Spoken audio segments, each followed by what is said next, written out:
Hello, Globebusters. Yes, of course they're serious. You do? You have? No kidding. Uh-huh. Oh, they'll cure your globitis this week. Thank you. We got one!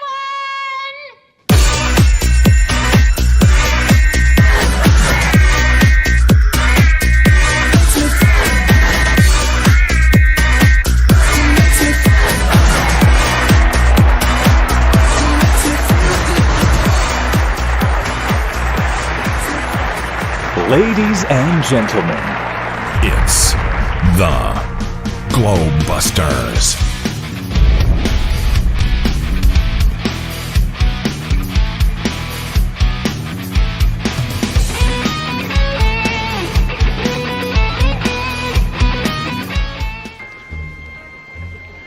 What are you supposed to be, some kind of a cosmonaut?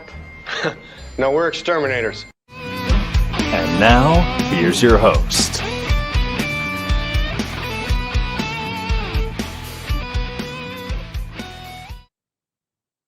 And welcome everybody to Globebusters Independence Day, another sick joke.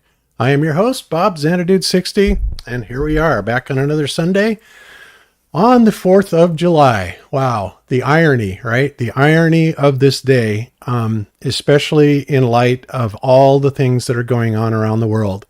It is truly astounding.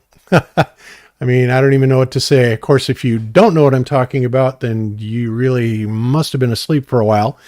But yeah, it's just crazy. You know, this day is dedicated to us winning our independence, you know, from Britain, and, you know, having the freedoms to bear arms, having the freedoms to speak freely wherever we want, to assemble in public, and all this stuff, and all of those rights are absolutely being torn down, deteriorated. And in fact, those who punish them are actually being, or those who practice them are actually being punished. And that is just really absurd. So the deterioration is, you know, pretty much off the scale, but, you know, what do you do? We're watching it. We're speaking out against it, and we are trying to raise people's awareness to it, because really that's all that we can do. If the people do not stand up and take their rights back, then we'll never get them back, people. And this is something that every single person out there that is awake, that understands what's happening and can hear my voice, you know, I'm talking to you. I'm talking to you in that you have got to reach out to everybody you know and explain the severity of this situation. And, you know, I wouldn't suggest necessarily mixing flat earth in with that conversation, because this is something, honestly, I think is a little more pressing than flat earth. But, you know, it's still all part of the same package. You know, obviously it's the biggest lie, but people are really feeling what's going on with, you know, the lockdowns and the censorship and all the things that are happening, and people are in a much better position to listen to you if you start hitting them with some of the mainstream information about what's going on. And that includes, you know, information, oddly enough, from places like the CDC and other places that are official government outlets. But it seems so funny that, you know, when you get onto the YouTube and Facebook venues, even if you quote the CDC or the WHO, you know, their own findings about things, they don't want to hear it. So it's just really quite an enigma, all the things that are going on. But yeah, it's an insane world we're living on, and it's getting even crazier. So, all right, guys, well, let's go ahead and introduce the panel, and then we will get on with this crazy show. First up, as always, we have Jeran from Jeranism. How you doing today, Jeran? Bob, if you knew how good I was doing, you'd call me a liar. So I'm happy it's the 4th and doing fantastic. Feeling very free. That's right. And the media is always right, isn't it? Every day. Every Whatever day. they say, I double down on it. You were killing me with your show the other day. I was just dying. Which one? The Friday show? Yeah. I think it was, Friday show. No, it was Friday show, yeah. So many people love the going through the Saturn images and things. People love that. Yeah. Oh, I see that part was it's really ridiculous. fun. How does anybody think that's real? Well, they think a lot of the people believe a lot of shit that supposedly is not real. So, Yep, that's true. We went to the do. moon, dude. We went to the moon, dude. Come on, man. You have to say that now so you don't get arrested, Austin. Yeah, exactly. Watch out for the boomers. You're gonna trigger the boomers. God, no doubt. Well, we're going to hear that story here in a minute. But first, go ahead and say hello to everybody, Iru, and let us know how things are going in Europe. Yeah, hello everybody. Well, fine.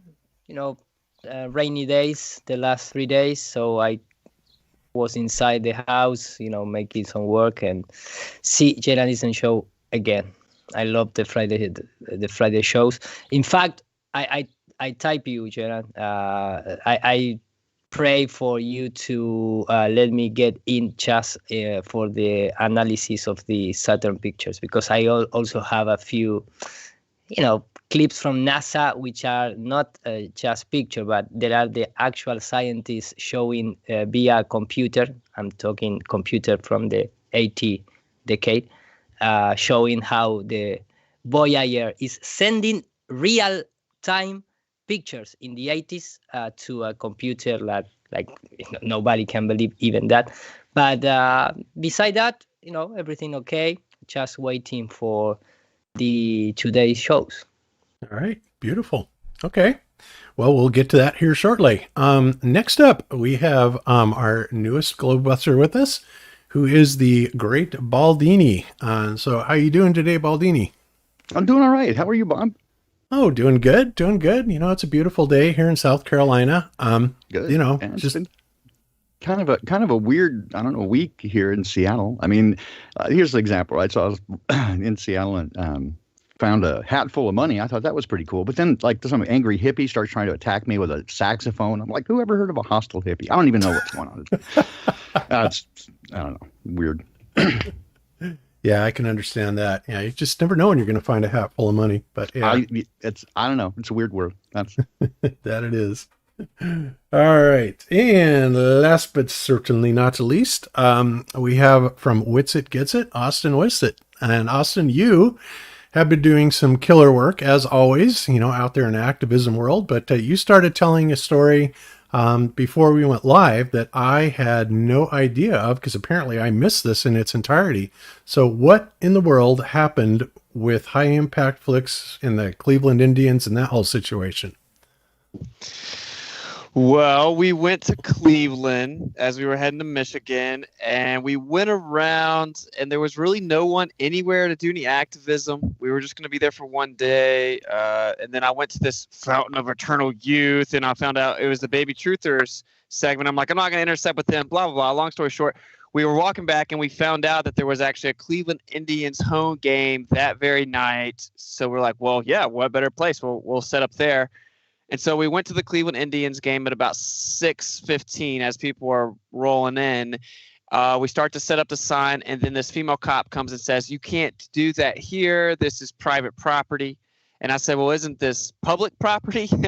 And she said, yeah, but the stadium has a deal with the city, and during the games, this becomes private property. And I was like, well, that sounds illegal, but whatever.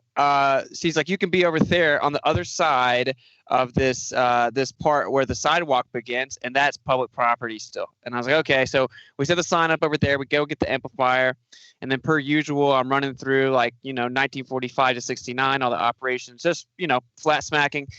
And these cops come up to me and they tell me that I have to back off of this dirt area with some trees in it by the sidewalk. And even though the other female cop had told me that I could be there, I was just like, whatever, I complied. And I kept going through it, the flat earth. And then these cops, they're so triggered, man. They come and sit down. They're detectives in street clothes, but they walk up and flash a badge earlier. And so they're just staring at me, recording me on their phones for 20 minutes, clearly trying to find a way to shut me down, And so finally they start coming over, and I'm like, Chris, get these guys on camera. And then he's like, yeah, fine, you can tape me. I'm like, I know, you're a public servant. And so they say, well, you're in violation of Ordinance 0.06. You can't have an amplifying device without a permit. So do you have a permit? And I said, well, it doesn't have to be over a certain decibel. And he said, no, you're not allowed to have it at all. I'm like, I'm pretty sure it has to be over a certain decibel. Anyway, let me look up the code. And then they converge on me, and the cop says, no, don't worry about it. It'll be on the ticket. The car's on the way, and I'd already turned my headset off. And I'm like, what? You can't write me a ticket because you have to give me a warning. I immediately complied. So anyway, I started going through it. And so I said, okay, he gets in Chris's face because Chris rolls the speaker over because the phone's connected to the speaker. So he has to roll the amp over there to get it on camera. And he comes over to where he can still see it because the cop was intentionally trying to block it. Then he turns over to Chris and tries to intimidate him, gets in his face, says, don't come up behind me. And so I grab the phone and I say, back up, dude. And this is where he starts getting triggered, right? I said, back up, dude. And he said, me back up? And I was like, yeah, don't get in his face like that. He said, I'm the cop. And I said, yeah, I know. And now you're on tape. And so I said, what's your badge number? And his response was, give me your ID. And I said, no. And then he grabbed my arm and squeezed it, bro. He grabbed my forearm and squeezed it. And so I backed up and I was like, that's assault, blah, blah, blah. It's on tape, on camera. And then they keep trying to just intimidate me, telling me I have to give them my ID. I'm like, no, what's your badge number? The one cop that grabbed me wouldn't give his badge number. The other guy gave his badge number. And they said that I had to ID them. I said, no. Am I being detained? He said, no, you're free to leave. And I said, okay, well, then that means I'm free to leave or stay if I'm not being detained. And you cannot ask for my ID unless I'm being detained. And they're both just telling me I have to ID them, trying to intimidate you, get around us, surround us, intimidate us. And then these other cops show up. I had to ask for them to come over there. Then they basically lied to him. And then I had to tell him what really happened. I'm like, I have it all recorded. And the other cop says, luckily, he caught me on camera grabbing his arm, as if, luckily I caught you, as if I haven't caught you, you would have got away with it and got to do whatever you want to. What a psycho. And I explained to the other cop, look, by law, when I go to the Supreme Court, you have to identify yourself as a citizen, ask a police officer to identify themselves.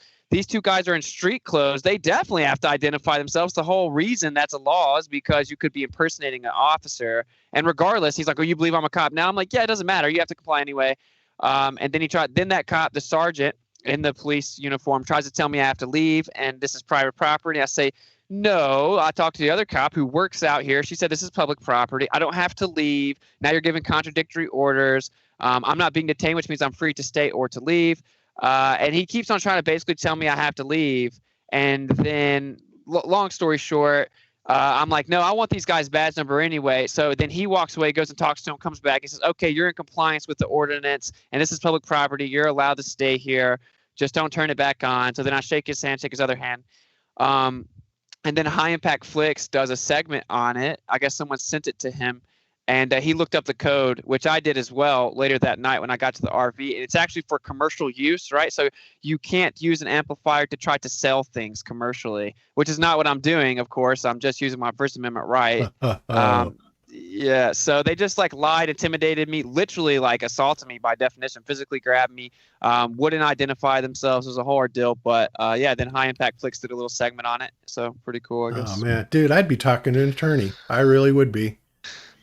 Yeah, it's crazy. I could, I'm thinking about I actually have 5 situations documented that so far that I could technically file a lawsuit. But yeah, I might, just because that one cop was so unprofessional and didn't give his badge number. And so yeah. I'll think about it. I don't know. Yeah, it's amazing because, Zack, Good Times for All, Zack Zabala, is always running around the house playing these videos of people that are out there, standing on public property and taking video and speaking and doing all this stuff.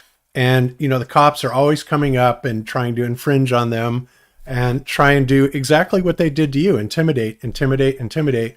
And it seems like no matter how hostile it gets, unless they're really stupid, they will not cross specific lines. Because they know that they are only allowed to go so far unless they are actually going to detain you. And, when you're not doing anything wrong, and then they're coming up and quoting, false regulations, yada, yada, yada on that. It's just amazing the crap that they pull to intimidate people, And well, yeah, just think about how crazy this is, dude. These guys come up in street clothes, and then I said, "Can I get your badge number?" He said, "Give me your ID," and I said, "No," and he immediately just runs up and grabs my arm, bro. Like, what a psycho, dude! You have to be such a arrogant person. Do you have that link, or should I grab it? I can get it. All right, cool. okay, what is he getting? I didn't hear that. Is he gonna get the video? Yeah. Oh, okay, cool. Yeah, this is a treat because I didn't get to see it, and that's absolutely insane. Yeah, they are. They're literally psycho, and I think more of these people, and honestly, the guys that Zack watches, a lot of times they've got absolute dead to right cases, and these lawsuits are not little. They're like $1 million+ lawsuits, right? And I think if you start stinging the police departments with things like this, maybe they're going to learn a little bit.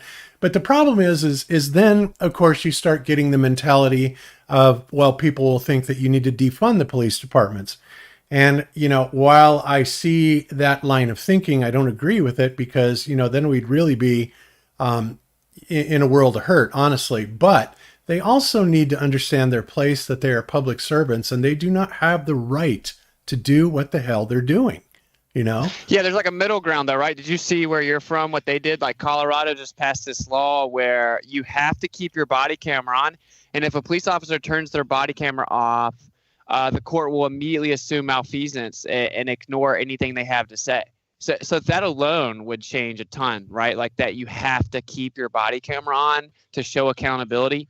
Mm-hmm. I don't agree with defunding the police. We're too dependent upon the system. I would prefer privatize, but yeah, just keeping them accountable.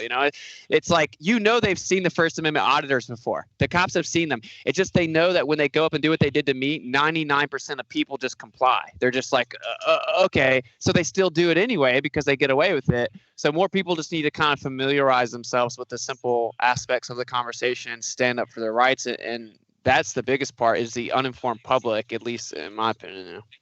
Yeah, I completely agree. People really do need to know that. And, I would have never imagined that there was this kind of stuff going on. But like I said, Zack watches these videos all the time. And it is amazing. These guys are so assertive and they know damn well what their rights are. And they're very assertive about it to the police. And the police will back down virtually every single time. And, the few times that the police even did overstep their bounds, like the guy grabbing you. Fortunately, these guys didn't prosecute, but they surely could have. And I think the cops were fully aware of that, and that would likely cost them their job. And, nothing good can really come out of that other than, well, I shouldn't say that. Something good can come out of that. And that is that the police understand their position in society and who they work for, right? And that's what really needs to be made very clear to them. Right now, the police are largely in charge of protecting the corporate world, right? The phony, the non-people. It's incredible. But anyway, so Jeran, do you have that video clip? Or is he still looking? I'm not finding it. I thought it was on his channel, but I checked his DLive and his YouTube. I don't see it. Maybe I'm blind. Hey, I'll get it. It's like the 4th video now. I have it just a sec. Unless he got rid of it. Dun, dun, dun. Protecting oh, yeah. Here it is. I got it. Sorry. Yeah. Oh, okay. Cool. All right. And then you can see, grab him like a little punk. So yeah, just cue it up. And that's why he won't give his badge number after that. And he wants to end it real fast because he knows he's messed up. He knows he's screwed. He goes over there and tells the other guy too. You can see him talking to each other. He's like, "Oh shit, I grabbed that guy. I don't want to get my badge." All right. Oh, you want me to play it? Okay. Oh, yeah. Just get the link for you. Okay. Yeah. Let me get back to the chat here. All right.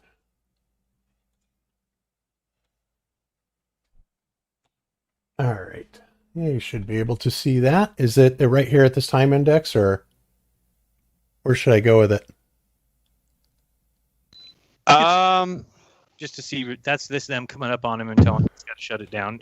And Austin does exactly what You were in violation of City Code 683.06. Which is what? Sound device or an application you have a permit in the city of Cleveland. Do you have your permit, sir? I got a feeling that these two plainclothes Cleveland cops are about to trample somebody's individual rights. And I mean, big time.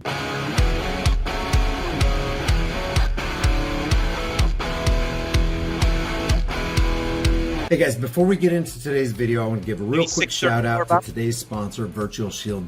I'm sorry, say again. 6:34, I think, is about where. 6 minutes, 34 seconds. All right. And there we go. Grabs you. All right, here we go. This officer is misapplying a city ordinance to an individual who is not engaged in using a sound amplifying device for commercial purposes.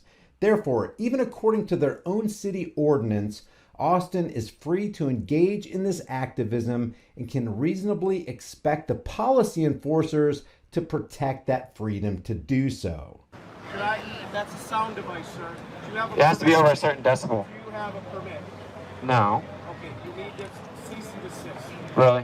Does it not have to be over a certain decibel? Cease and desist. You have a sound device, it's an amplifying device, 683.06. Which says a decibel, right? No, 683.06, any sound device, any amplifying device. Like a cell phone? Two real quick things here. Notice Austin complied with the cops' request almost immediately, and yet both of them maintain an aggressive posture and make no attempt to de-escalate what they should have never escalated in the first place. Number two, I don't know if this cop is purposely omitting the promote commercial activities part of this ordinance or not. But given the fact that cops are trained to lie in order to manipulate people into compliance, I wouldn't doubt it. A cell phone is not has speakers. A cell phone is not an amplifying device. This is an amplifier, this is a speaker. All right, let me look up the code. 683.06. You're going to have to look it up because we're going to call for a car that we're coming to you have to warn me first. Well, we're warning you. Okay, and is the amplifier on? Listen, excuse me. Quit walking up behind me when I'm talking to you, okay? Give me this camera. Stop walking up behind me. Stop, back up, dude. 683.06. Yeah, you don't walk up in his face. Amplifying sound device. Excuse me, I'm the law enforcement Yeah, officer. and you're taped. What's your badge number? Yeah, I'm the police officer. What's your badge number? Give me your ID. No. Give me your ID. Give me your ID. Dude, you just, that's assault, bro. Did you see that? You just assaulted me, dude? Now guys, think about the gravity of this situation. This cop wants to assert and make his authority known. He's acting in an aggressive, unreasonable manner toward an individual who is currently engaged in a constitutionally protected activity. He doesn't care about anybody's personal space, their rights, or the Constitution. He goes after him, tries to grab him, and then they get a little pussified because the other cops come over and, you know, kind of do what cops should do, is de-escalate the situation. And Austin says, "All right, I won't press charges," and then it kind of goes from there. Wow. Yeah, I think the funniest part is when I'm talking to the other cop, I say, yeah, I'm just, I guess he's mad the Earth's on a spinning cartoon ball in a vacuum, and I'm out here trying to tell people. And then later I say, yeah, I mean, he's just a boomer, and he's mad we didn't go to the moon. So, like, I actually integrate flat Earth into it. So to cover it, you have to show that I'm talking about flat Earth. So it's pretty funny. Wow. God, that is just utterly unbelievable, Austin. Well, what do you do, right? but you handled yourself well, it looked like, and I'll watch the whole thing later. But, you know, kudos to you and congratulations for doing so well on that. And I think that's a lesson to everybody, to really brush up and know what your rights are, and do not back down. Do not cower to the intimidation that they're clearly using. And they're trained to use, quite honestly. And, you know, they're obviously not the brightest people in the world. You know, I told you a long time ago, and I've heard you repeat it many times since then, that there was an interesting case with police officers where one particular individual had wanted to be a police officer his entire life. And so he went through all the schools, and, you know, he took advanced self-defense. And I mean, he knew everything there was to know about being a cop, right? So what happened is he went and he took all his tests, and he did, you know, absolutely stellar, just killed it. But then they denied him denied him admission to the force, right? So it's like, okay, what's going on here? So he sued them. And it turned out essentially that the establishment's position is that, well, people, when people find out the actual risk of the job, and they don't want to, go through with it anymore. So in other words, if they're too smart, if they're too intelligent, they test too highly, they realize that the job is too risky. And then of course the department is out all this money. Of course, that's their excuse, right? And this went all the way to the Supreme Court, and the Supreme Court withheld that basically, no, they do not hire anybody with an IQ over 105. And you can find this anywhere, guys. It's everywhere. And of course, sticking to their reason, but I think we know the real reason, don't we? The real reason is because these guys are too dumb to even understand what their job really actually is. They're going out there. They're just being complete parrots. They think they are the ultimate authority. They think they own other individuals, and they're so arrogant, that they just don't, they think they're above the law, point blank. And, that's just a load of crap when in fact, all you can do is look at them and understand that these are low IQ troglodytes, period. So knuckle draggers. Yeah. Knuckle draggers. Yeah. Hey, no, that was awesome, Austin. That's great to see. I love the First Amendment audits. You have been killing it, doing a great job. And then I see, and their argument. I encountered that same thing, Bob, in California. It was that particular case came from a guy at the California State Patrol. He wanted to be a statey, and they disqualified him. And nothing over 105, they would allow. But I see the same kind of argument, and their argument, right, is actually both the risk, and they say, they'll be too bored. They won't be intellectually stimulated by the job, and so they'll quit. But I see the standard argument, like in chat again, that there's a risk that somehow people target cops. It's like, that's not true. You don't see people going up against bullies generally. But again, public servants, if you think that's a thing, again, why do you think that people don't hate on firemen? Well, it's because when you call 911 to report the smell of smoke, they don't come burn your freaking house down. Exactly.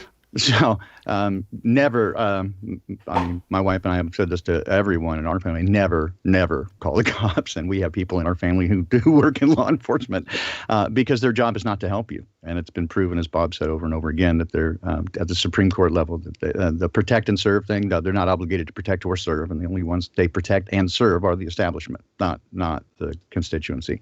Their job is to essentially keep you in line. Yeah, that's absolutely true. And, they have to realize that ultimately, in fact, they are the lower echelon. They have this power, they have this responsibility, but, they're not smarter than everybody else. In fact, like I said, 105 is it's point blank, it's average, right? And I wouldn't even say that 105 is an extremely high average either. It's kind of on the low side. 100 is literally average, 1.00. That's how the numbering system is. Oh, is that how that works? Okay. Yeah. 1.00 is the mean. That's the mean average, right? So that's what the scale means. 100 is literally right in the middle of the bell curve. Yeah. Okay, so they're a little bit above average then, but boy, ever so slightly. Yeah. statistical anomaly. enough to get for error correction. That's it. Yeah. And just I see someone in the chat saying like, yes, address us more teaching on this. It's very simple. The basic things you need to know is a cop has to identify themselves. So ask for their badge number, ask for their name. Most states, they have to have 3 forms of identification, which is a business card as well, and that they cannot make you ID yourself unless they detain you. In order to detain you, they must articulate a suspicion of a specific crime. If you know those exactly, if you know those 2 basic things, then it'll solve 99% of your problems. Yep, very much. Austin's right. They have to articulate it. Right. They don't have to charge with anything, but they have to articulate probable cause. Right. And if they go on record articulating, a suspicion of a specific crime and probable cause, like they'll stop right there. They won't really go out on a limb and lie on the record. So it saves you most of the headache, right? Like they're allowed to lie, like an interrogation and stuff, but it's bad optics to be seen on camera just going around lying arbitrarily. They do it all the time, but it's bad optics for them. Yeah. Yeah, very much. So yeah, Robert Bassano just dropped this in chat. And this is very applicable what we're talking about right here. Police applicant eliminated for being too smart, files federal lawsuit. And this is, just one of the stories on it. And I will put it in the show notes. But thank you, Robert, for popping that in there because this just, backs up exactly what we're talking about. And there's a ton of these stories out there, and it's just unbelievable. And of course, the cops, you tell them that, and they think, oh, well, no, I'm smarter than everybody else, when by federal mandate, they can't be.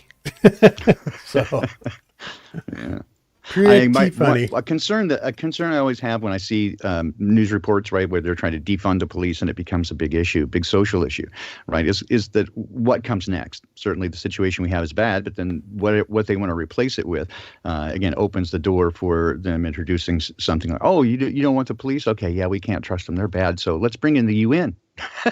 Yeah, that's it's always a concern that again the folks that are in charge. One problem I always have with taking them to court, for example, is that the court system is faithless. It's not a justice system; it's a legal system, and so you're not guaranteed to see justice in the court of law. You might. There's a chance of it, maybe, on certain things, but if it has any real import and might really change things, it seems unlikely. Yes, very, very just true. Through observation, I'm not trying to be a wet blanket, but just observation says that they're powerful and very well guarded, right? They don't like people messing with their stuff. Yeah, it's sad. It really is. But well, anyway, good job, Austin, on that. And you did it right, man. You did it right. So good deal. Appreciate it. All right. All right. So what do we got up next? Let me go to my little friend here. Yeah, I'll just mention this, but basically, I did a show on Wednesday that was all about LIGO. Of course, we covered LIGO before, but the two shows that I was kind of going after were the ones that Physics Girl or Diana Cowan went after. And what's funny is that Veritasium also, somebody just sent me this very recently. Veritasium did this, I guess, back in 2017, and I didn't know about it. But it's kind of funny because even though he's covering, what's happening, he's talking about how unbelievable or how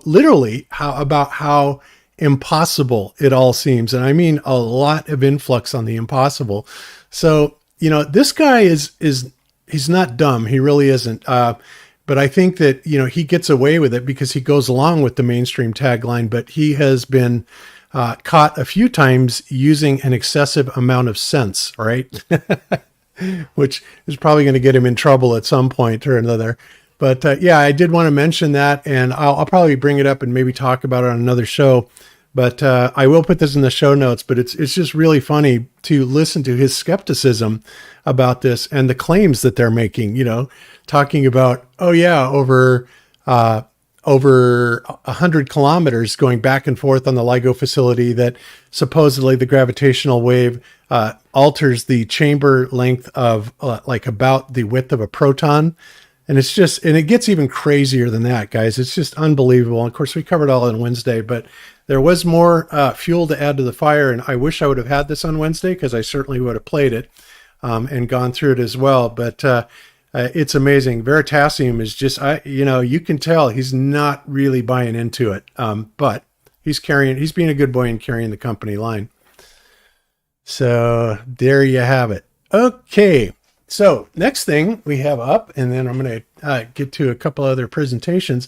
So I wanted to cover this. This was sent to me on Odyssey, and this is pretty funny because this video was put out by Red Pill Philosophy, and Red Pill Philosophy is covering this brand new map that has been released about Antarctica, right? New super high resolution map shows Antarctica in an unprecedented detail. But get this, guys, the problem with it is it doesn't show the most defining part of Antarctica, right? The actual South Pole. It's gone. It's completely omitted from this map. And it is unbelievable that they put this out. And literally, that's how it comes to you. It shows you, they show it to you without the South Pole being there at all. And it's just really amazing. So have you guys seen this new map that come out? I'm trying to find the map itself where it was. Earther.gizmodo. I guess I could look at it that way. But are you guys familiar with this? Nope. I have not seen it, no. Okay, let's see. Let's see if I can find it. EARTHER.gizmodo. But imagine my surprise to find there's a problem with it. Yeah. Oh dear. Yeah, it is crazy. All right, let's see. And then let me search for Antarctica map. One thing you'll never get is a 9-degree zenith angle at the north or south pole ever. Like they'll never even pretend. So funny. Like a 9-degree zenith angle, right? So to verify the literal geographic North Pole or South Pole, you know, like just the most famous picture ever. Dreaming. Yeah, it doesn't exist. It's funny. That's funny. Okay, I'm still super high resolution map. I'm still searching for it. Hang on just a sec. Bear with me. High resolution map. Let's see if that finds it. There it is. Okay, I found it. So here's the actual article itself. And let's actually take a look at it. So here's the map, right? And of course, this is the part that is actually completely missing on here. And this is the part that Red Pill Philosophy covered so well.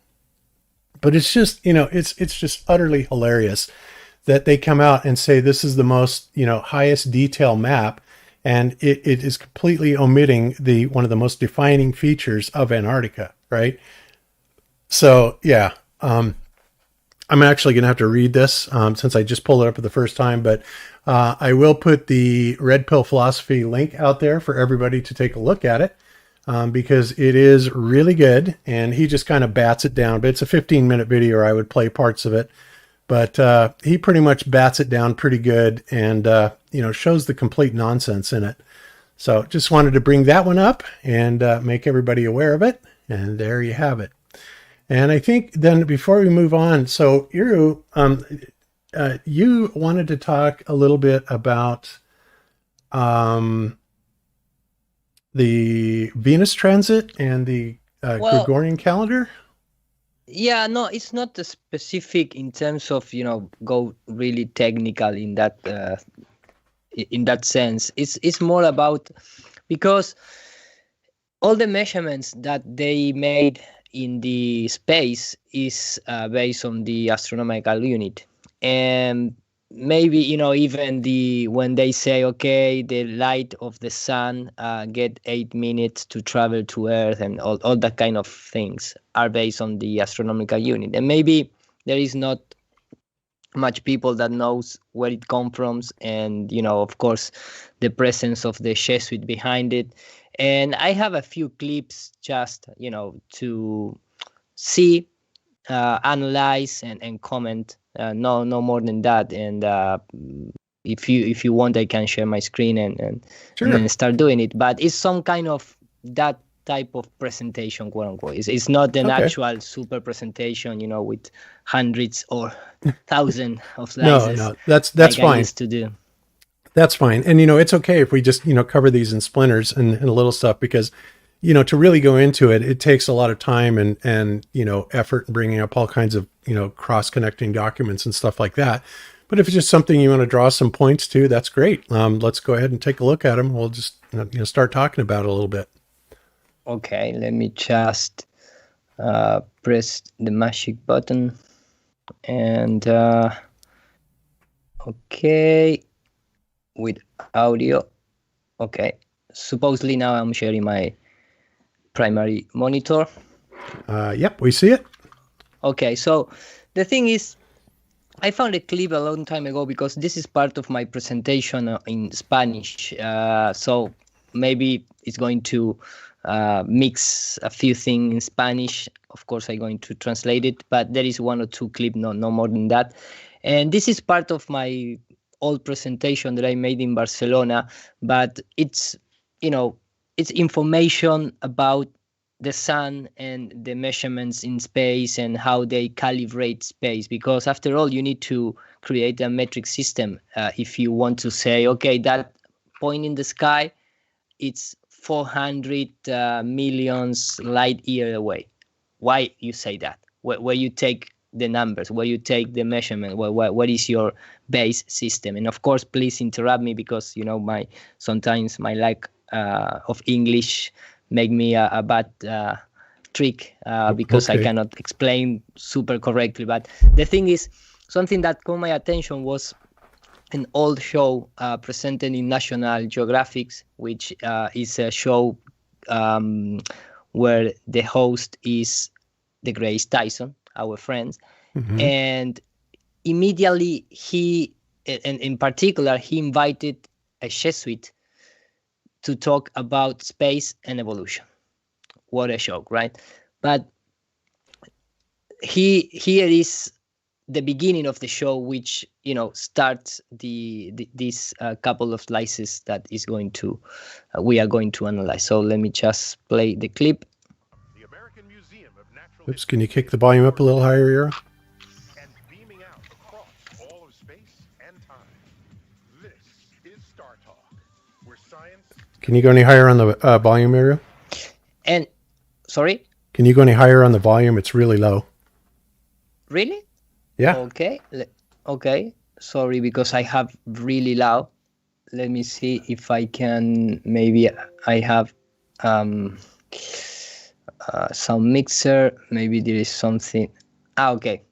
now let me know. That's why. Okay. Now we are good. So let me just and it's nice how they start with this image that sphere inside the box. It's just a little bit of symbolism. From the American Museum way of better. Natural History. That's way better, right? Okay. Way better. Yes. New York City.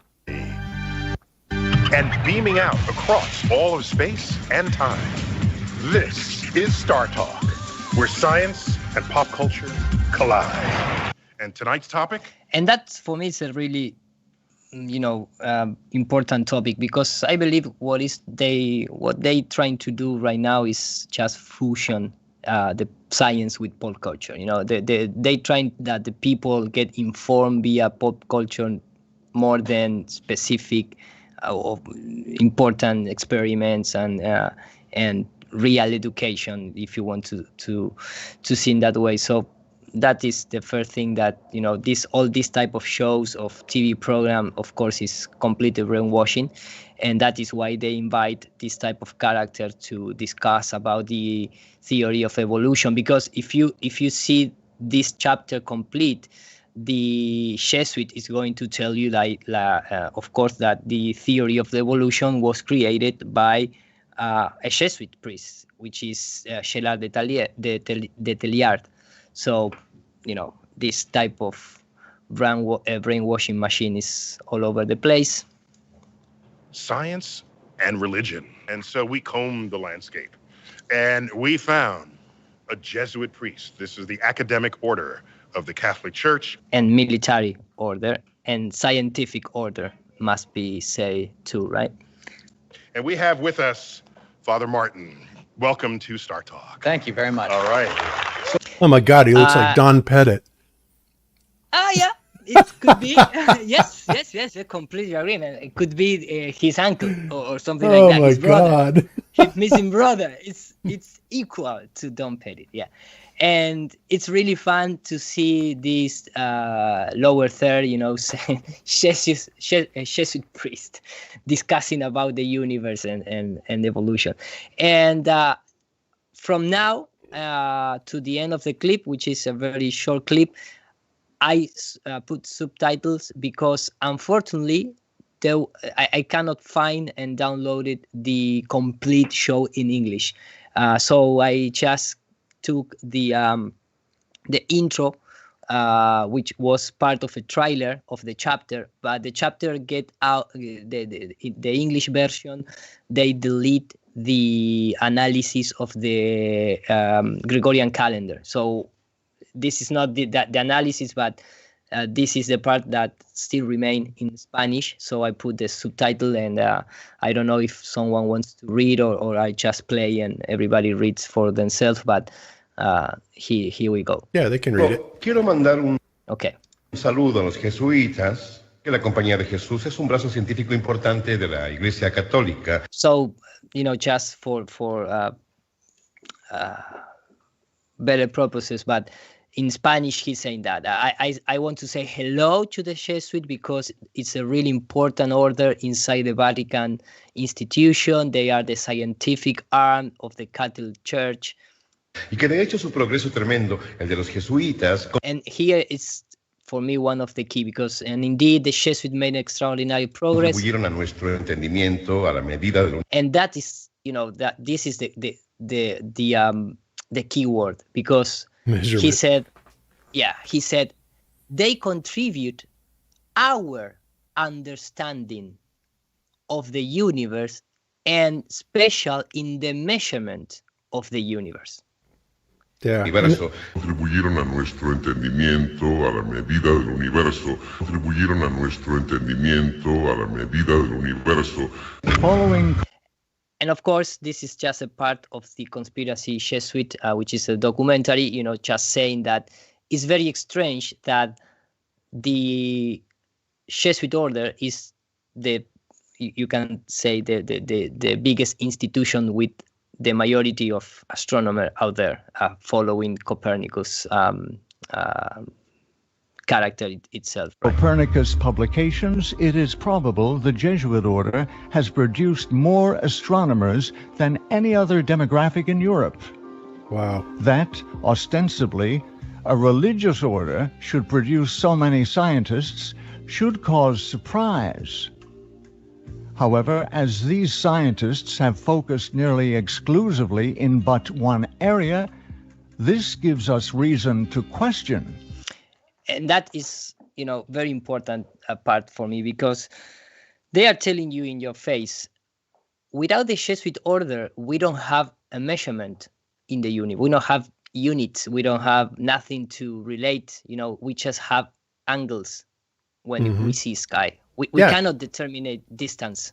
Well, and even with them, we still don't have that unless what they're making up. I mean, here's the thing. The problem with that is that the Jesuits are coming in and they're taking this authoritative position like they actually know, right? When, first of all, astronomy is not even a valid branch of science. Well, why do I say that? Because you cannot put anything in astronomy, not one single thing, through a scientific method test, right? No. Which then makes any conclusion that they come out of it utter and pure pseudoscience, right? So even when they talk about measurements, even if we gave them the idea that they really did go to the moon, that is hardly any type of benchmark to then be able to distance any distance to the sun or to the stars, or 1.3 million light years away to the collapsing black holes or anything like that. There's absolutely no foundation whatsoever for them to do it. And in fact, the best that we can do is do a basic triangulation, right? Well, what have we learned about that? Well, first of all, it's almost impossible to triangulate on the sun, and the more angles you get on it, the more inaccurate it seems to become. But if you guys remember the Reg Rhetoric video, of course, he came out and he did that measurement with Turkey Cat, where they came out and said, oh yeah, okay, so the moon is definitely 235,000 miles away, using a strict triangulation method, and of course adding in a 0.6 value of parallax for the curvature of the Earth, right? But as I said at the time, if you do that and you do the exact same measurements to the sun, then you're going to come up with just about the exact same distance, somewhere between 3,500 and 4,000 miles on a triangulation. Yep. Well, why doesn't that work? What did the Jesuits have to say about that? Well, the thing is that, for example, this is a great link that I read a long time ago, but you can start follow the rabbit or the, I don't know how to say in English, but the thing is that this is scientific geniuses and their Jesuit collaborators. So just collaborators, Right. you are a scientist genius, but I am the one who are going to publish your work after I check it and rewrite it some parts, and it's like the music industry but on science.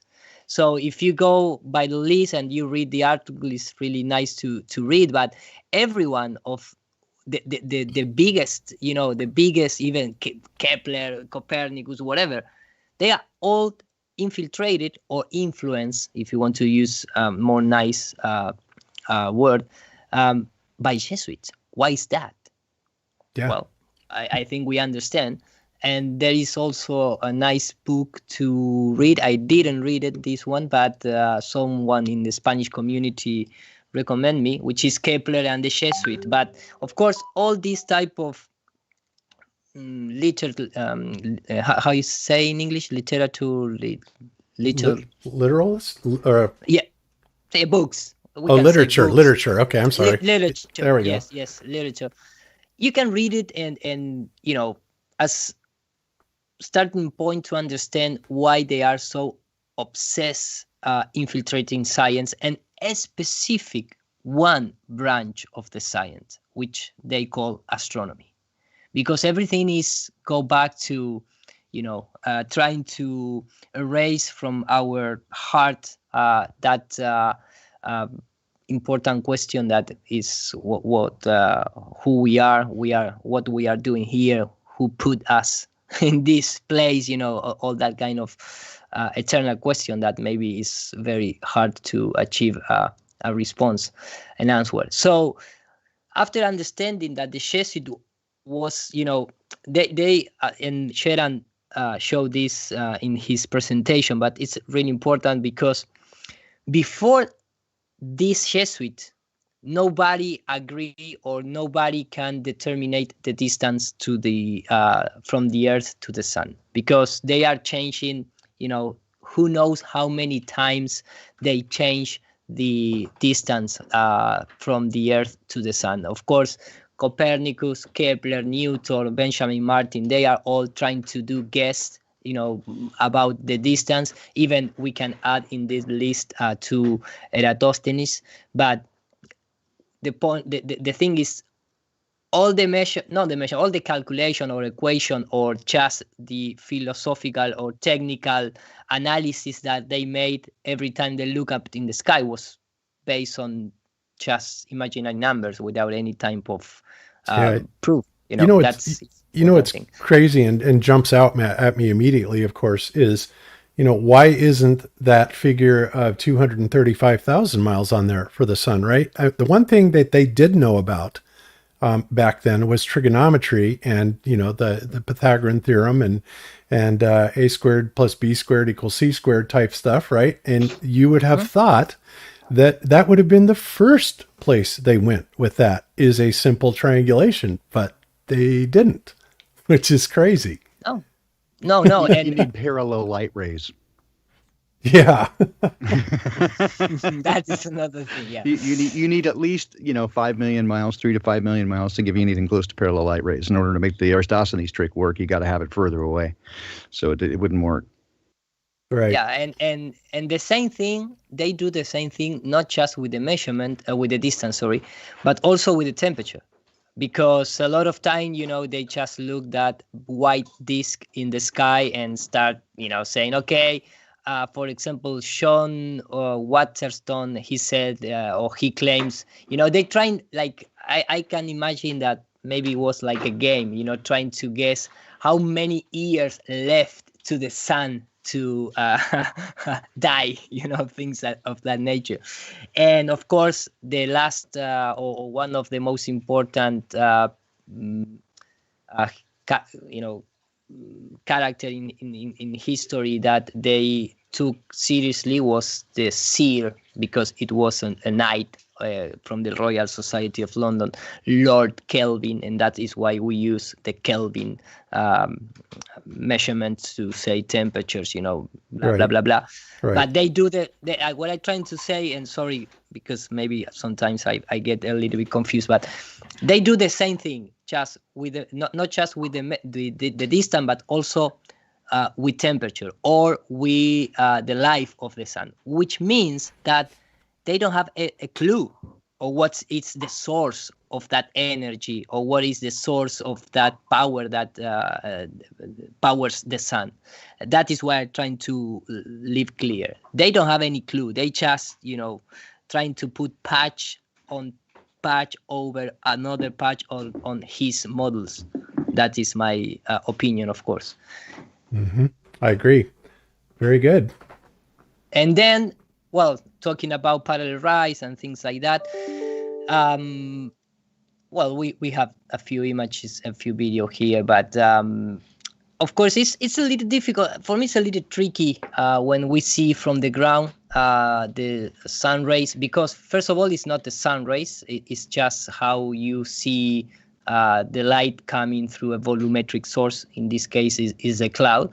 And you know, we are looking under a dome, which is the atmosphere. So every observation from the ground is incomplete, in my opinion.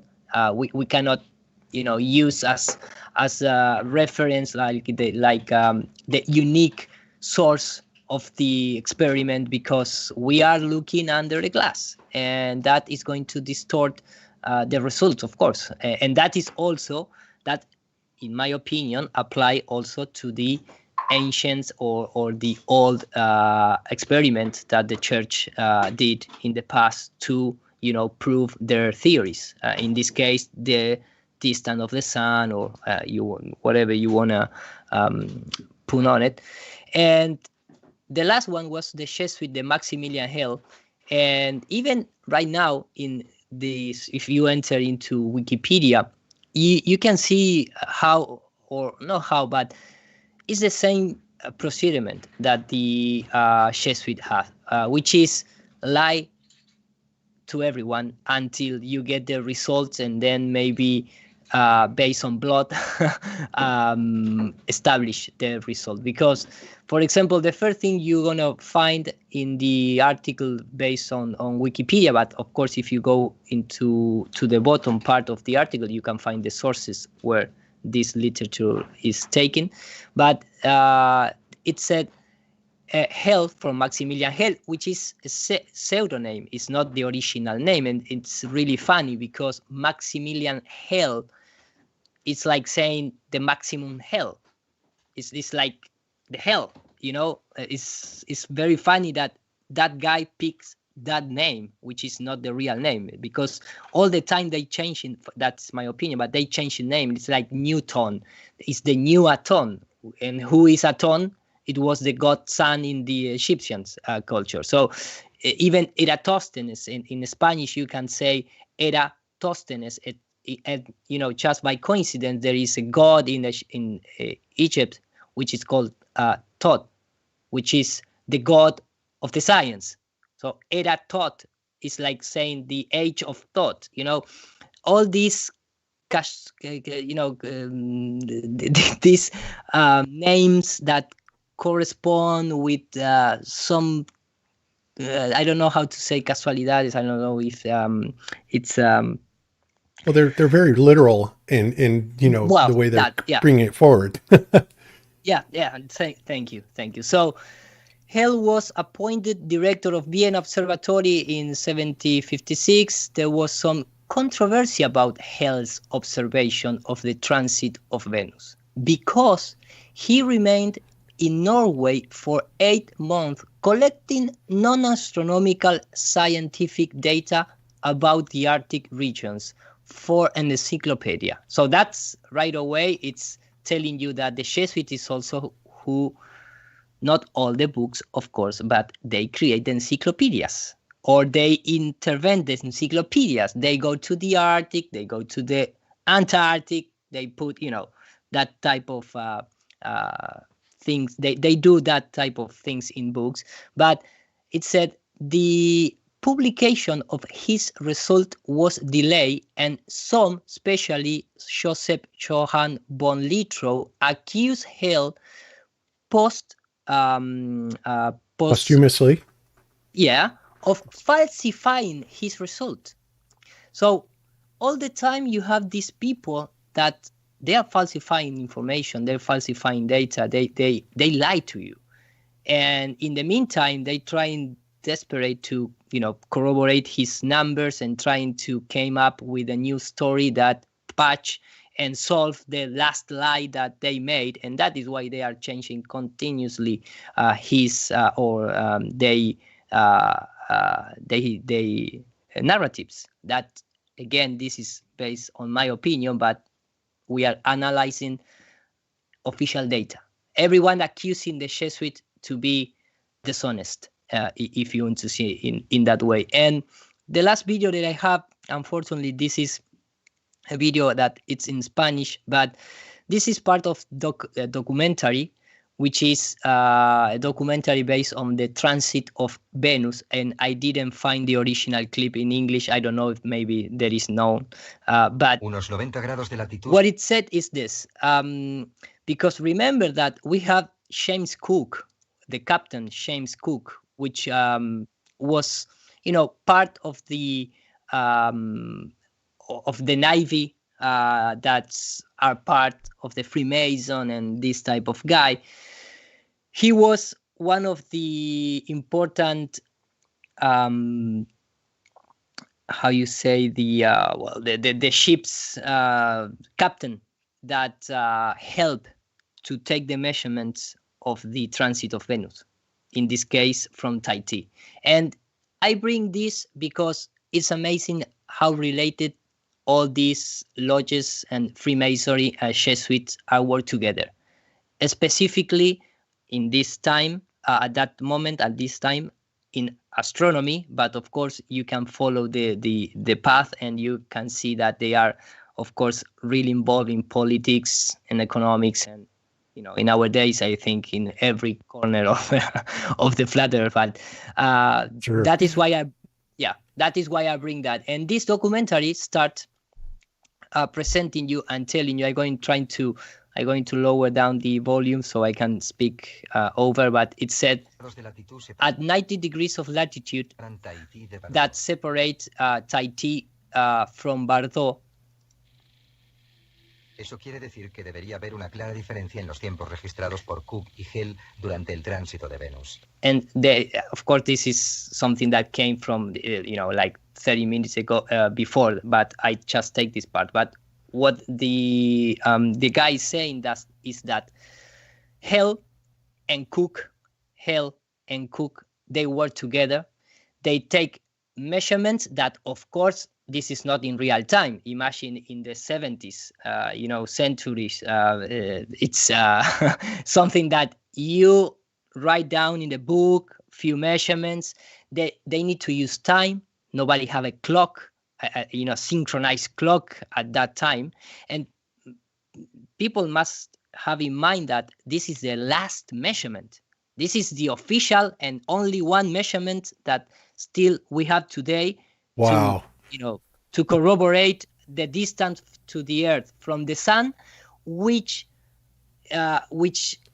bring us the astronomical unit, which bring us all the measurements that the actual science base of the space distances. This is not just not important measurement or unit. This is the most important unit in the heliocentric model. It's the only one that cares. Exactly, because AU, everything is based off the AU. All of our orbits, everything. I mean, it's it's very important, to say the least. Exactly, and this is how they did it. Okay, that's good, perfect. We don't need any more. We don't need to do anything else. So they say, okay, Maximilian Hell, the Jesuit, and the Freemason Cook work together, one in Tahiti, the other one in Bordeaux, and they have, they make their notes, they write them down on his notepads. Then they never meet because Shane Cooks died in this last expedition, but who knows? It doesn't matter. The books from Shane Cooks take to Maximilian Hell by email or whatever. Give me 1 second, because right now the PowerPoint is auto-saving the document, so we're going to have a little delay. Okay, and no problem. I hope it's not taking... I hope it doesn't lock up. No. I can close the PowerPoint and reopen, but sometimes it's just a couple of seconds, no more than that. So that's just I don't know unbelievable, Ira, that this is our latest, most modern day measurement to the sun. And of course, like I said before, people have written in the comment section, oh, well, no, we have radar measurements to the sun. And to that, of course, I say bullshit. That is not true. Let's see this magnificent piece of equipment that can, radar the distance to the sun. How does it work? How exactly, did they devise this plan? And of course, there's nothing anywhere that substantiates that claim. It's just BS. And how is calibrated? What is the number that you put to begin with to this radar? Well, I mean, that's not really the biggest problem. Is not so much, is there in theory, theoretically, it should work, right? Because the whole idea, the way radar works, is you fire a pulse of RF energy off, and it goes trucking down, and wherever you're aiming at, theoretically, let's just say the moon, for example, right? And it hits the moon, and if the moon was truly terra firma, right, it would hit it, it would be reflected back. Of course, then you also have to take into consideration at that point in time that there's about 4 to 5 seconds of delay, which means that the echo is going to come back at a different geographic location. And of course, if you're talking 16 minutes, to the sun, well, theoretically, the Earth wouldn't even be in the same frame, right? So, I mean, that eliminates it right there. And that's the whole thing. But as far as if they were stationary and if they were terra firma, theoretically, and if, by the way, RF could actually go that far, we could actually generate enough power to get RF to go that far, to bounce back, with all the attenuation that would be absorbed into the object itself, and then come all the way back to be detected. And that is a tall order right there. Then theoretically, it would work, because, just giving the way that we use radar right now. So, but none of these other variables are even possible. I mean, the Earth would be so far out of the frame of reception, that would make the first thing that would be impossible, because you're talking 16 minutes later, and the Earth, of course, is trucking around at 67,000 miles an hour and 1.3, all these directions. It ain't gonna be there, when that echo returns. Period. So that alone makes it impossible. Well, it's a very technical description, but in even that, you can never go there and check. And I am not saying that is not possible to do, but who knows what is made? The sun, the moon, things like that. And even you can bounce a signal not to the moon, but to another structure, which give you a signal to read. And that's something else to analyze. But going with the story, it said, and again, they give the measurements that separate the Captain Cook with Maximilian Hell from Tahiti to Bordeaux, and the guy saying that defined a clear difference in the times registered by Cook and Hell of the transit of Venus, because this is this drawing is going to give you the understanding that how they produce these parallax to use with the transit of Venus through the sun. Right. So the first thing that the guy said here is the first assumption that it's I don't say wrong, but without any real corroboration, because the guy said all this measurement, the base of all this measurement is the curvature of the Earth, is the diameter of the Earth. Mm-hmm. So that you have the first assumption. I mean, how they know the diameter. Diameter of the radius or circumference or any of those figures. Yes. Exactly, because you need to go to Eratosthenes. So because they know based on the Eratosthenes, calculation, whatever. But again, they start with the wrong or not wrong, but with an assumption that in this case is the radius of the Earth. So I'm going to keep. con objeto de establecer la altura del triángulo formado por Venus y sus observadores. With the objectives to establish the height of the triangle, one is the Cook and the other is Maximilian Hale, and because we know the diameter of the Earth, so now we can start, creating our imaginary triangle. Era necesario saber el ángulo alfa. So the most important thing was know the alpha angle, and there you have it. Because we know that point in the sky, which is the light bearer, Lucifer, Venus, is almost the same size of the Earth, because we say it. Because we said so. Yeah, that's right. Because we said so. You have the second assumption. We have the diameter of the Earth, first of all, the size of Venus. So you have you just take out of the hat. Yeah. It's like okay, we don't know anything, but we're going to establish these two, measurement, because if not, we don't have any things to base on. And then they, do the calculation. The theory was that Venus is going to take less time to cross the sun for the observers in the north part of the equator than the south part of the equator. That was the theory behind it. Really? Yes. Okay. Yeah, that was the base of the theory. So here you can see the time. Here you can see the time difference. So again, nobody had a clock at that time. It is amazing. I got to tell you. They had pendulums, though. You go down there and they use that. Count the number of times that it swings, and that you can get down to milliseconds. You are an expert on that, right, Jeran? I do it all the time. That's how I keep time. Okay, keep counting. Keep counting the pendulum.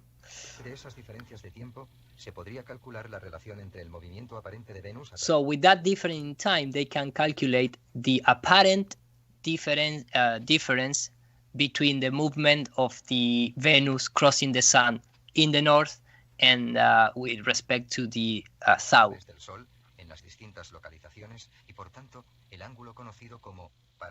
So based on that, we can determine the angle of the parallax.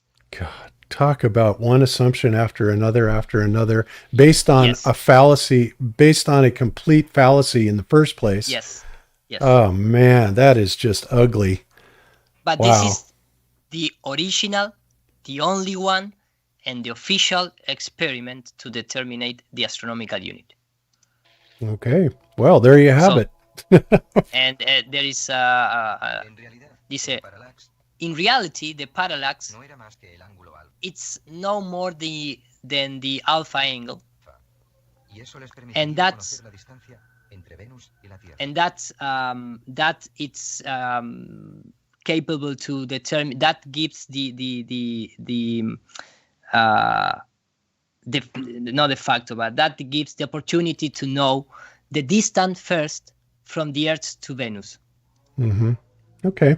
Well, I think we're kind of running a little bit long on this, so I don't know if you might want to cut it short a little bit. This is the end of the clip, but they say okay, these are all the notepad from Maximilian Hale. They make all the measurement, they make all the assumption, calculation, whatever, and after doing that, with that only experiment, they finally discover the measurement of the universe. And now, based on that, they establish all the actual distance of our solar system and beyond.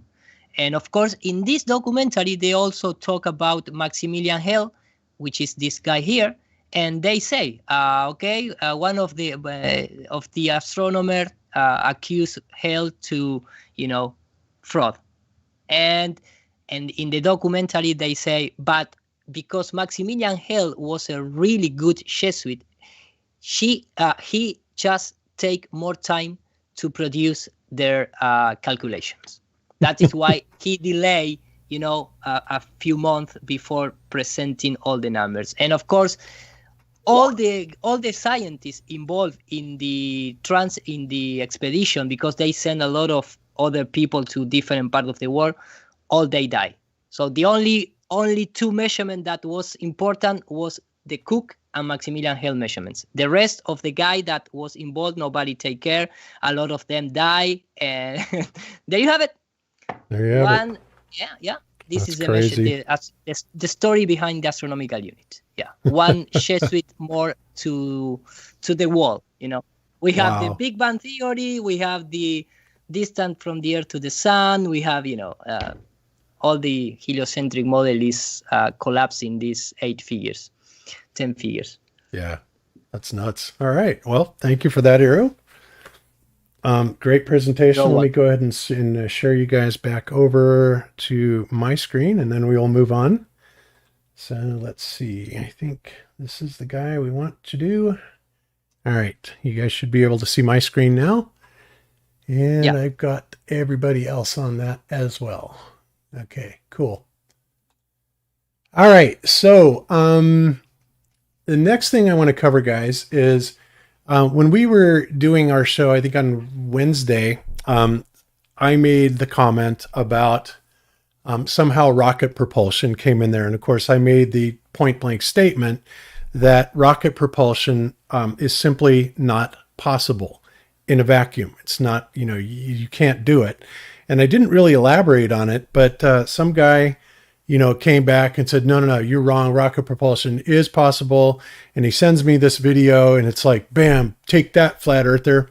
So I'm going to show you that video and we're going to go through it and we're going to kind of demolish it. And Baldini, you're going to, Baldini, I always start laughing. Just as you're setting it up, I'm laughing, going, oh dear, one of these guys. Okay. Yeah, totally. This will be good. Okay. This will be good. So, all right. So the guy that made the video is none other than, our good friend, Greater Sapien, right? And this is the guy that took $20,000 for I'm familiar with him. Yeah, pole-to-pole flight that never happened and said what? We all know him. Yeah. So I have anyway, no obligation. What are you saying?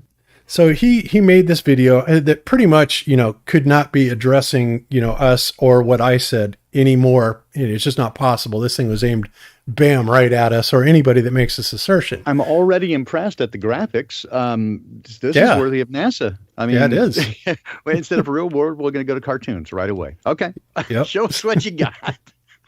All right. So let's take a look at what Mr. Greater Sapien has, and then we're going to go through and we're going to take this apart. So here we go. Sound effects and everything.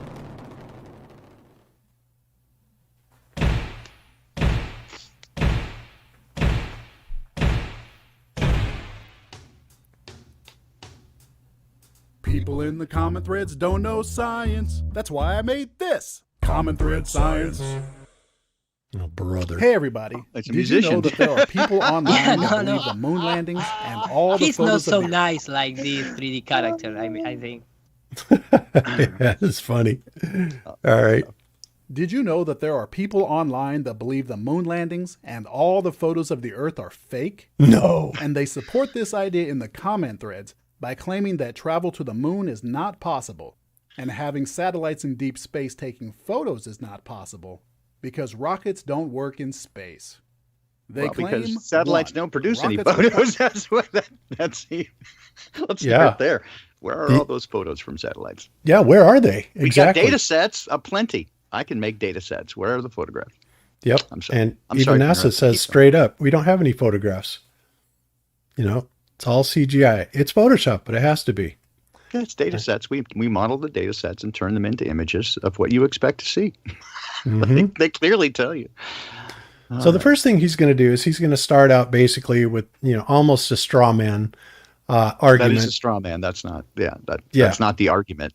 That's not really the argument. But no, I mean, not at it's all. an ancillary thing that's true, but it's not the argument.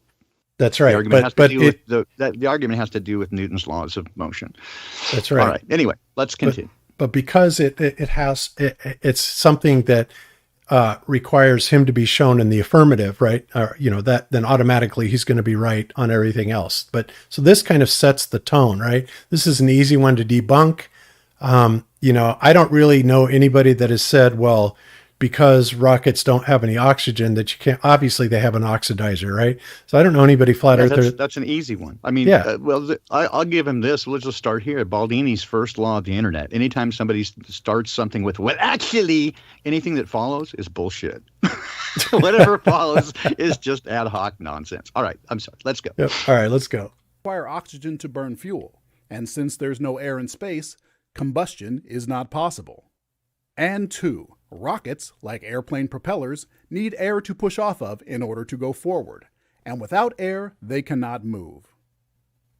That's the the rebuttal fact, to Jack. the first claim is They simple. need something to push While off it is of, true, but yes, there has they to be do. friction of some kind, air, something. I mean, air is the assumption, but there has to be some sort of friction in order for there to be motion. There has to be an action for there to be a reaction. That's basic. That is if you basic. If you don't know that, you can't science. We can ignore number 1 because number 2, he's retarded. So, I mean, I'm done. Yep. Yeah. But you can't even go back to number 1 because number 2 ignores the basic premise. There must be an action. There must be an action and reaction. If there can be no reaction, if there's nothing against there to be friction, there can be no motion, period. Done. Yep. Go home. End of story. Go Let's home. continue. True that rockets need oxygen in order for the fuel to combust? Rockets solve this issue by containing a supply of oxygen within their structure, and do not rely upon oxygen from the atmosphere for combustion. Here is a diagram of a most basic rocket. The liquid fuel rocket has a chamber for the liquid fuel. Doesn't another matter. The for point of liquid the point of oxidizer. creating fusion is to create thrust. If there's nothing to thrust, has to push against something. If there's nothing against which to push, there's no motion. It doesn't matter whether it burns or not. That's right. Let's keep going. And a combustion chamber where the two are combined and ignited. In a solid fuel rocket, the fuel and oxidizer are held in the same chamber throughout. Side note, even if rockets did require atmospheric oxygen to initiate combustion, which they do not, the vast majority of rockets begin their journey on Earth, in the atmosphere, and thus could propel themselves into space using the rocket denier's own standard. But I digress. Rocket deniers. No. Yeah, rocket denier. Yeah, he digresses all right. Let's continue. So if anyone asks you how rockets burn in space, tell them by They don't. bringing the oxygen with them.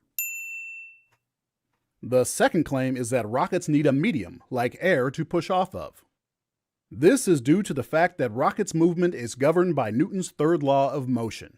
Newton's third law of motion reads, "To every action there is always opposed an equal reaction," or the mutual actions of two bodies upon each other are always equal and directed to contrary parts. All right. So let's look at that really quick right there. The mutual actions of two bodies upon each other. Okay. Well, when you say bodies, you imply something physical, right? And a vacuum being the very definition of the lack of a body. Precisely.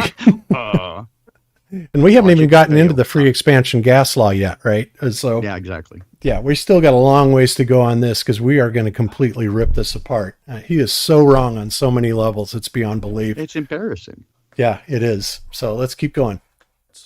Casually stated as, to every action there is an equal and opposite reaction. This means when you exert a force on an object in one direction, that object exerts an equal force upon you in the opposite direction.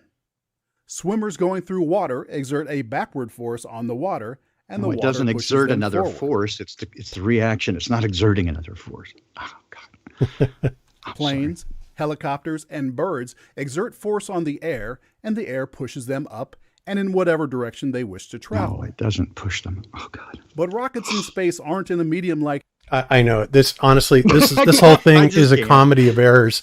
But I'm just going to focus, primarily because he's going to go back ultimately, and we're going to tear apart, the part where he says that there is something there to provide reaction to, right? Which there isn't, first of all, because that would imply physicality. But then they're going to claim that it is the exhaust gases themselves that are the physical part, which of course is complete nonsense. because the exhaust. This is NASA argument that the exhaust gas is pushing against the nozzle is what creates a thrust. It's like, that's preposterous. It is. It couldn't be more circuitous. It's ridiculous.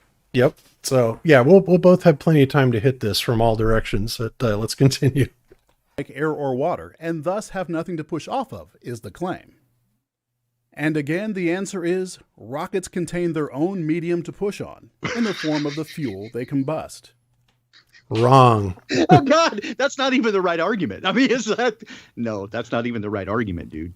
Well, where he's going, let me tell you where he's going to go with this, right? Ultimately, he's going to say, and he's going to give the example of a person, the medicine ball and the medicine ball, exactly, right? You know what? Let's just it's just wrong. Yeah, let's just play it through and then we'll hit it, because I mean, there's so many things that are so wrong on this. But I'm just going with his statement right there. The statement, and it's probably, he would say, "Oh, I misspoke," but he says in the form of its own fuel, that the fuel is the medium against which it pushes off. It's like, no, that's not the art. That's not what they're saying. What they're saying is ridiculous, but that's not even what they're saying. He doesn't even understand. Whatever. Nope. Okay. All right, so let's play it through. Thousands of like bad comments. Like he's got way more subscribers than I do. It doesn't. I guess that just shows how silly people are if they believe it. Because like this doesn't even make sense. Well, no, we can easily debunk this. Not a problem. Let's continue. When the fuel is ignited in the combustion chamber, it creates a tremendous amount of pressure as the fuel converts into gas and rapidly expands. The rocket provides only one path of escape for the expanding gases, and as those gases are forced out, guy's killing me. Creates a tremendous amount of pressure. Okay, pressure. What that implies, pressed, something to press upon. If there's nothing against to press upon, there is no pressure. That's right. You got the fourth wall that's wide open, right? Yep. And not only do you have the fourth wall wide open, but outside of it exists a gas condition where even if you didn't have anything pushing that gas out, it would be drawn out just because of the normal atmosphere pressure that's inside of it, right? You're talking about a 10 to the negative 17 torr environment to the outside. Nothing is going to remain in that chamber. This is what we call the free expansion of gas law, right? In other words, when you release this gas fuel, this rocket fuel into a vacuum or into free space, right? It will go there all by itself. It doesn't have to be pushed there. And when it goes there all by itself by the free expansion of gas law, then there is no work done. And when the only work done is the complete disambiguation of whatever the container is, in which there would be this immense pressure differential. That's the only work done. Is it would blow up immediately anything that had pressure inside of it in a 10 to the minus 17 torr vacuum. I don't even believe that exists. It's a lie. There is no 10 to the minus 17 torr vacuum. We can't create one. We can't get past 10 to the minus 11, 10, 11, something like that. Oh, I know. On Earth. But, hey, we got to go with their numbers, right? so the only work being done would be the complete dissolution of whatever material that had pressure inside it. After that, everything would disperse into the available space, which what we're told is infinity. And so those particulate matter would go everywhere instantly. That's the only right. work that would be done. So the people that will try and debunk this, what they will do then is they will come back and they'll show somebody lighting off a pop bottle rocket or a small rocket motor inside of a box that's been evacuated.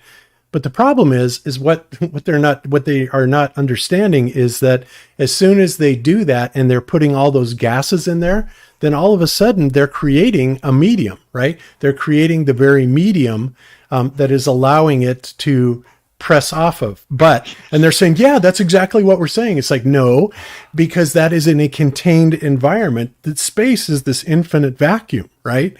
And there's nothing that is going to allow any accumulation of gas, period. Well, exactly. And so, again, to Bob's point, what we're saying here, right, is expressly is that any thrust created by a rocket, no matter how much that is, would be infinitely completely obviated by the energy created by the complete dissolution of material into an infinite vacuum at 10 to the minus 17 torr. That the amount of thrust would be insignificant in comparison. Again, just go watch a video of a tanker, right, being collapsed with, I mean, hundreds of orders of magnitude less pressure differential. It's all about the pressure differential. It doesn't take very much to cause a 1-inch thick titanium steel tanker to completely collapse on itself. That's Yep. just tiny bit of pressure differential.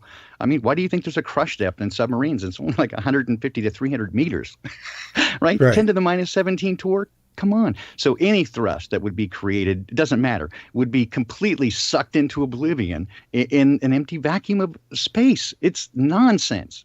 Yep, exactly. So let's continue on, because he's going to bring the old, we're bringing the mass with us argument here. So here we go. Out of one end of the rocket, they in turn exert a force on the rocket in the opposite direction. While this is straightforward, some have continued to express a need for an exterior medium to be involved. So I propose this thought experiment. Picture a person on roller skates facing a secured brick wall. He didn't propose If they this, push on the somebody brick else. wall, they roll away. And he's a from it. plagiarist as well. Yes, exactly. NASA proposed this. They had a little bit different, but same thing. So let's But he's let him still got get a it hard out. surface there. They at least did a medicine ball. Yeah, that's true. And we'll I'll do my analogy on it, and then you can do yours. But I mean, this thing's dead from 6 ways from Sunday. Let's Continue go. to express a need for an exterior medium to be involved. So I propose this thought experiment. Picture a person on roller skates facing a secured brick wall. If they push on the brick wall, they roll away from it. The force on the wall is causing the motion, not the air surrounding them. Unsecure the wall and push it again. The wall falls in one direction, the person rolls in the other. Break the wall into sections and push each section away. They go in one direction, the person rolls in the other. Reduce the wall to bricks and smaller pieces, and it is the force exerted against the pieces that cause the motion. Relative And the to air the mass of surrounding each them has item, not how much become an effort active mechanism.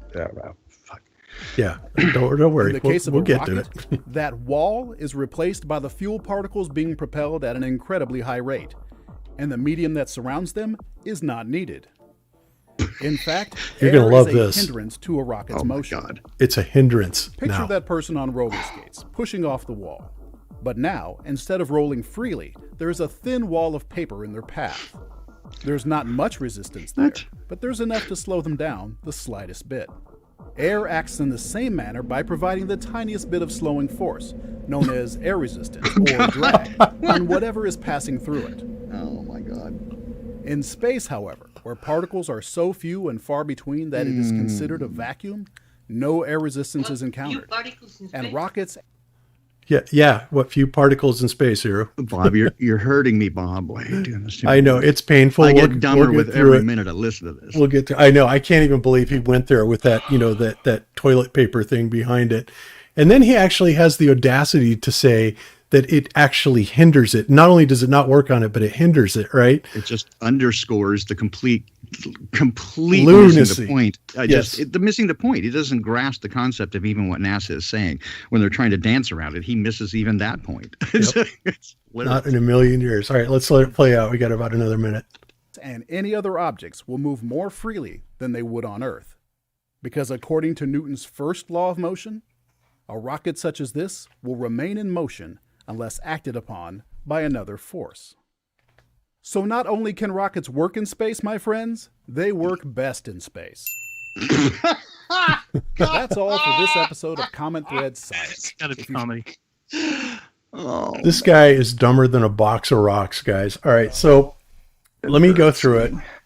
The first thing, okay, he's using a kind of a skewed version of how NASA explains it with the medicine ball, right? And they say basically if you sit on a skateboard or an office chair and you have a big medicine ball and you throw that mass away from you, it goes in one direction and you go in another, right? Well, yeah, okay, we can accept that. That's easy to buy. But the problem with that is first of all, where are you going to keep coming up with that mass? They're trying to tell you that it is the gas that is making the mass, when in fact, the gas from the rocket propulsion, the rocket engine, that is creating the mass. That is not what is happening at all. No, I think that's what he's trying to explain. I think the way NASA tries to explain it is that it is the rocket itself that is the mass, and the pressure against the nozzle is the force, and they are acting on one another. I think that's their story. Right. I think that's their story. He's not even explaining it right. That's what I'm saying. No, he's not. You've got it right the way he's explaining it, which is complete Right. Now, let me give you another analogy that works a whole lot better, and we can break this down and look at it a lot more critically. All right. What he's actually describing here is a force called recoil. Okay. This recoil, if anybody has ever shot a gun, you know how it works. All right. So when you pull the trigger on the gun, the hammer hits the firing pin, which then ignites the gunpowder, which then causes a rapid gas expansion, right? And it gets to a point where it is so great that the case and the bullet separate.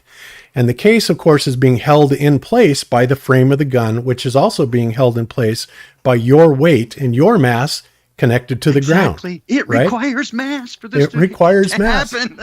Right. So what's happening here is that you look at the bullet as the rocket itself, okay?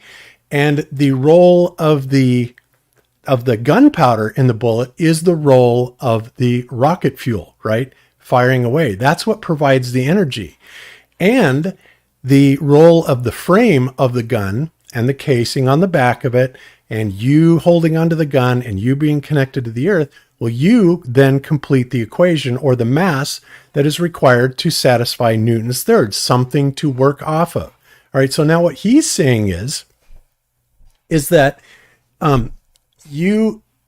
that the gas itself is what's causing the mass. What is the mass that is being accelerated off of? And that's not true at all.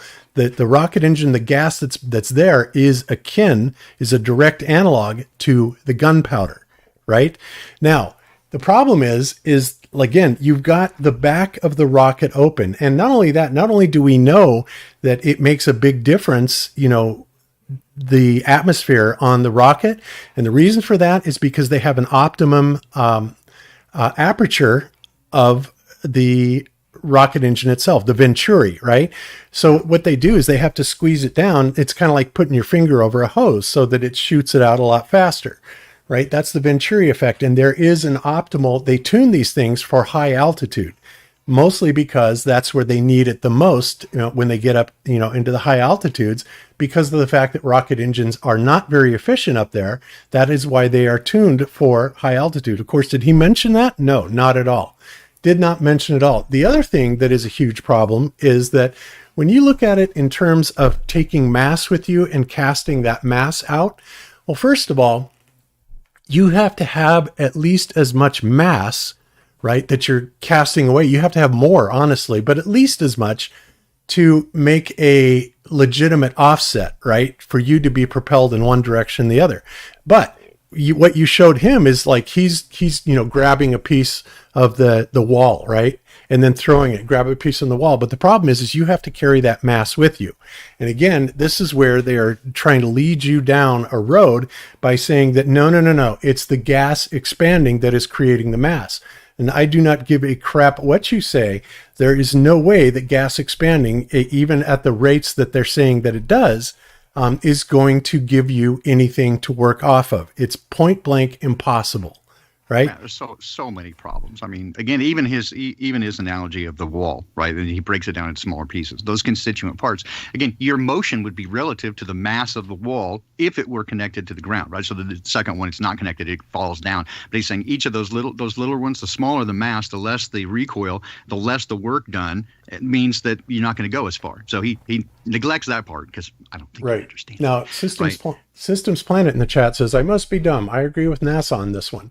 The gas expelling out the back would exert a force. Exert a force on what, Systems Planet? That's the question. It has to exert a force on something, for one. And the other thing, if you are going to go with the NASA story, and I don't, then you have to accept there's a 10 to the minus 17 torr vacuum, right, into which that exhaust is going. Well, the pressure differential of that trying to basically suck, of that gas expanding into a 10 to the minus 17 torr vacuum is far greater than whatever thrust it would be. It would be insignificant, non-consequential, because the pressure differential against the entire rocket itself would cause it to completely disambiguate instantly. It wouldn't even exist. 10 to the minus 17 torr vacuum cannot exist, and nothing can exist in it. Nature abhors a vacuum. What part of this have physicists forgotten?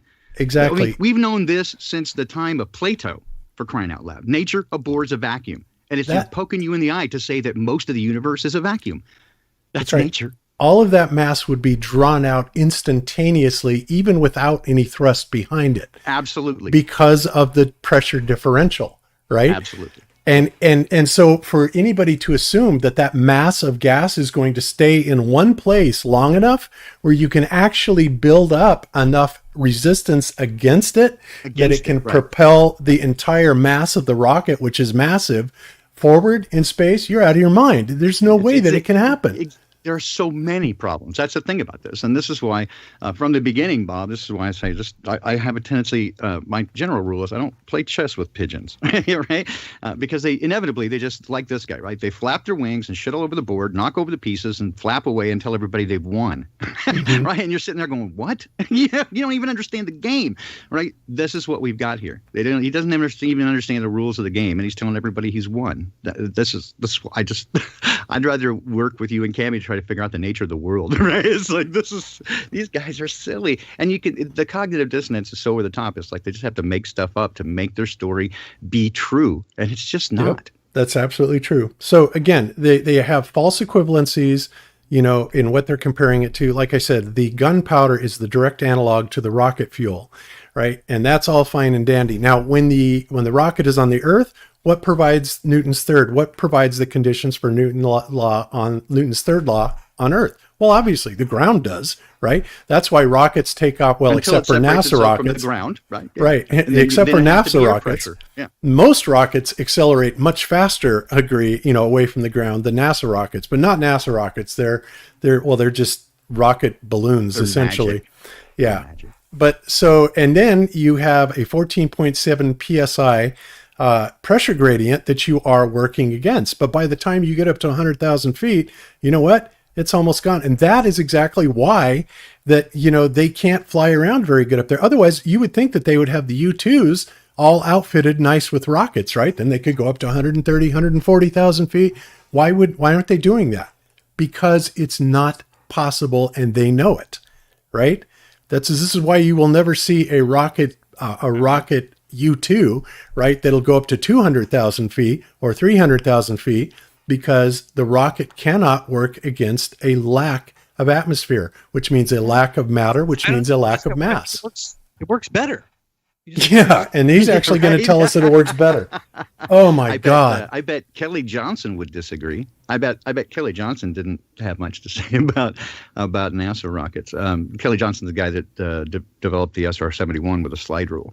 If you want to spend an entertaining 45 minutes and disprove everything NASA says, just go YouTube any video. There's several of them out there that go through the development. It's just any documented development of the SR-71, and listen to Kelly Johnson describe the problems that they had with moving at that speed in the atmosphere. Right? The friction that's developed is ridiculous. There's so many problems that they even to this day couldn't solve. Oh, absolutely. And that's running at about Mach 3 that we know of. Right? Yeah, so they're running at 3,000 miles an hour, and the friction is so high that they have to build the airplane basically like a sieve, so that when it gets that hot, it expands and then seals. And then seals all the. But here's the thing: why don't they put those kind of shielding right on the top of rockets? Because they're going way faster than Mach 3. In fact, to reach escape velocity, they have to get up to Mach 33 or 25,000 miles an hour. Or Mach 25, which is, of course, the 17,500 miles an hour to get up into the area of the ISS orbit. But no, we're talking orders of magnitude more. Is ridiculous, right? They're saying like 33,000 miles an hour to get to escape velocity. Mach 33 is 25,000 miles an hour. Yeah, 25. exactly. Yeah, 25. Yeah, that's right. 25,000 miles an hour. Mach 33. That's right. But yeah, it's ridiculous, right? And the friction that you would go through, the temperatures induced at that kind of friction. I don't know of any material that could do it, right? And so how do they say they get there, right? I've kept looking at this. What do they say they make it out of? Aluminum composite. Okay, well. Aluminum has a melting temperature. It's way lower than that. What do you go slow until you suddenly get past well, it's the SR-71 supposedly titanium, right? Exactly. It's the titanium. But that's what I'm saying. What do they make to say what is NASA and SpaceX saying they're making the rockets out of? Look at that SpaceX piece of crap. It looks like Now, of course, that thing wouldn't even hold water. That stupid right. grain silo. What they're going to thing wouldn't say, even hold water. now what the detractors are going to do is they're going to come back and say, "Yo, you guys are so dumb. By the time it gets that high up in the atmosphere, there's hardly any air resistance for it to, burn up against." That's what I'm saying. You're going to go slow until you get there and suddenly go fast. It doesn't even make any sense. You have to develop momentum. It doesn't make any sense. And again, you go out and buy a model rocket, put an Estes C class rocket together, and watch what happens. They're lying to you. They are lying to you. They are. That's and all. the level of stupidity demonstrated in this video is off the chart, guys. I mean, I can't even believe that he would. I mean, not only is he wrong about everything he said, but to go even further and say that air would inhibit it and use that retarded example that he did. There are some guys that I think are disingenuous, and I know that clearly they're lying. I don't think this guy gets it, because he doesn't even seem to understand the NASA argument. So I'm sorry, dude. I know you're going to send all your people over to be mean, but it's just the truth, man. Sorry, not trying to be mean. It's just the rules of physics are what they are. And the reason that the laws of physics is because we observe them. We didn't make them up, right? We observe them, and they are that way because they're immutable. It's just, that's what they do, right? You can't change that because of a fairy tale or a fantasy or because you want to believe it. I'm sorry. That's right. Agreed. So there you have it, guys. I mean, this is the dumbest debunk I've ever seen in my life. And, for those of you that are questioning it, again, like I said, you have got to understand that there is nothing to work against. There is a gaping hole out the back that expands into the free space of all of free space. And mind you, free space itself is supposedly expanding, right? If we listen to NASA. So, there's no possible way that we could ever get enough mass to stay in one place long enough to actually be able to offset the huge, tremendous mass of the rocket. Not possible, right? It's as simple as that. Any comments? Well, it's not the dumbest bunk I've ever seen, unfortunately. It's one of the worst ones, but it's not the dumbest one. Do you know a guy named Simon Dan? Have you ever seen Fight the Flat Earth? Have you ever seen that? That's pretty bad. Yeah, they're right up there. So anyway. All right, guys. So, you know what? We are about an hour and 45 minutes in, so I am going to cut the YouTube string. And guys, if you are on Rockfin, now's the time to go over there to Rockfin. And if you haven't joined us there yet, mods, if you want to slap in the link to join the Globebusters on Rockfin.